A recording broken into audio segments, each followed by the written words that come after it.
Hi there. Today I'm working on a new design, a yet to be named design, and I am working with 6 different colours in granny stripes, and I have all of my balls still attached because I am floating my yarns up the inside. Okay, so I'm floating all my colours up the inside of my garment so that I don't have to weave in any ends. Just so I can show you, this is the yoke. Okay, so I'm working on the body at the moment. I want to show you how I start a new round and how I end a round and how I change colour.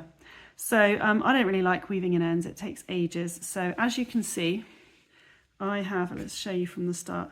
So that's where I've started off each colour, and then if you look inside the back, you can see that I have floated the yarns up the inside of the yoke down into the main body. These are the floats. I'm just lifting them up to where they're needed again and using them again so that I don't have to weave in loads of ends. It does get quite tangly, especially if you're using 6 colours. I wouldn't really recommend more than 6 colours, but I'm going to show you how I start and end my rounds. So for this design, we're working each round with right side facing. So the whole garment, the whole jumper is worked with the right side facing you. It's because we're working with a new colour for each round, so we don't need to turn. It's much easier just to stick with right side facing throughout. Okay, so my last colour was grey, so my next colour is teal. So I'm just going to locate my ball of teal. Now, what you don't want to do is to bring your yarn up and be squashing all of the other colours and getting tangled up with them. So what I'm going to do is just pass my teal under there, and just to make sure that it is going to come up like this and not be in the way of all the other colours. It does take a bit of untangling sometimes, especially when you first get your project out, but it is still quicker, I think, than weaving in lots of ends. So I've got my teal ready to go. And in this pattern, what I tell you to do in the yoke is to start off in the slip stitch space, which is this space here. So that's the space that the round has been joined at. Okay, so this was the last stitch of the round. You've joined to the first stitch of the round with a slip stitch here. So I call this the slip stitch space. Because it's joined with the slip stitch. So I tell you to join in the slip stitch space, and then in the next round I tell you to join one space to the left, and then the following round we're back in the slip stitch space, and then the following round we're joining in one space to the left. Because if we continue to join in the slip stitch space, what happens is our join travels around our garment, and we end up with a sort of not super visible, but you can sometimes see like where you've joined and it goes at an angle. So we're trying to keep our joins because granny stitch is offset, we can't join in the same place every time. So every other round we're moving one place to the left to keep our joins relatively in the centre of our garment.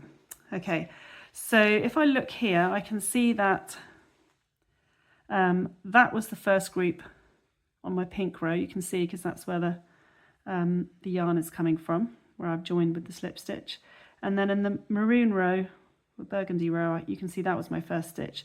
That was my first group. That was my first group for this round, and that was my first group for grey. So I'm going to go back into this space, so I'm mirroring or being symmetrical with where I started for the pink round. So I'm going to join and start in this space here. So I'm going to bring up my teal yarn, and how I'm starting each round is with a standing stitch. So I'm just going to hold my my grey yarn to the right, and I'm going to make sure that I'm not pulling this too tight so that I'm bunching up my float. So make sure your float has plenty of room to float.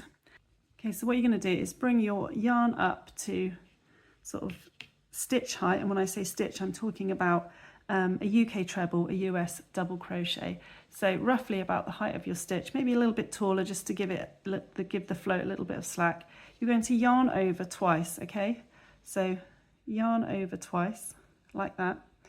Insert your hook into the space, yarn over, pull through and pull up, yarn over, pull through 2, yarn over and pull through the last 2, and that's your standing stitch. You obviously have got the float going up the back, but it's not very visible. Okay, I'm going to do that again.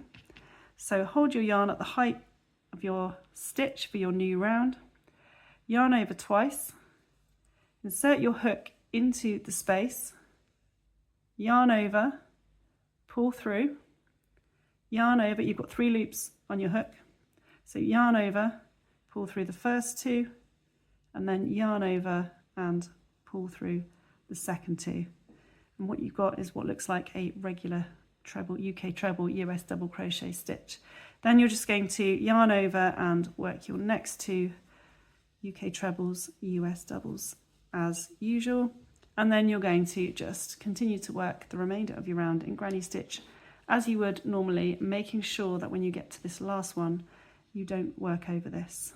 Okay, so I've got to the end of my round. I've just worked my last group and I'm ready to join to the top of my first stitch, my standing stitch, with a slip stitch. So just make sure, sometimes it's really easy to forget and to join and keep, you've got these strands of yarn caught on the outside of your garment, so just make sure all the strands of yarn are away to the back of your garment. Especially this one, it does have a habit of just sort of doing that. So make sure they're all the way to the back, and then just insert your hook under the top 2 V's of your standing stitch. You've got your 3 sets of V's with the 3 stitches in your group, so just insert your hook under the V of your standing stitch, yarn over, pull through and pull through, and make sure that's tight.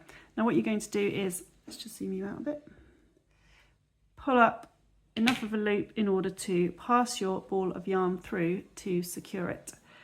So this method, I will say, is not very good if you are possibly going to have to do some frogging, because obviously you've got to undo all these loops and that can be a real pain. So once you've fastened off, it's not permanent, but it's quite hard to frog. So just bear that in mind if you're using this method. So my next colour now is going to be the olive. So I'm just going to locate my olive yarn. I don't know how, but they somehow get in a massive tangle throughout the process of working one round. So let's locate the olive. Let's make sure it's not tangled under any of the other colours. And we are ready to start the next round. So the pink group started there, the grey group started there, the teal group started there, so we want to start the olive group in there so that it's above the grey group.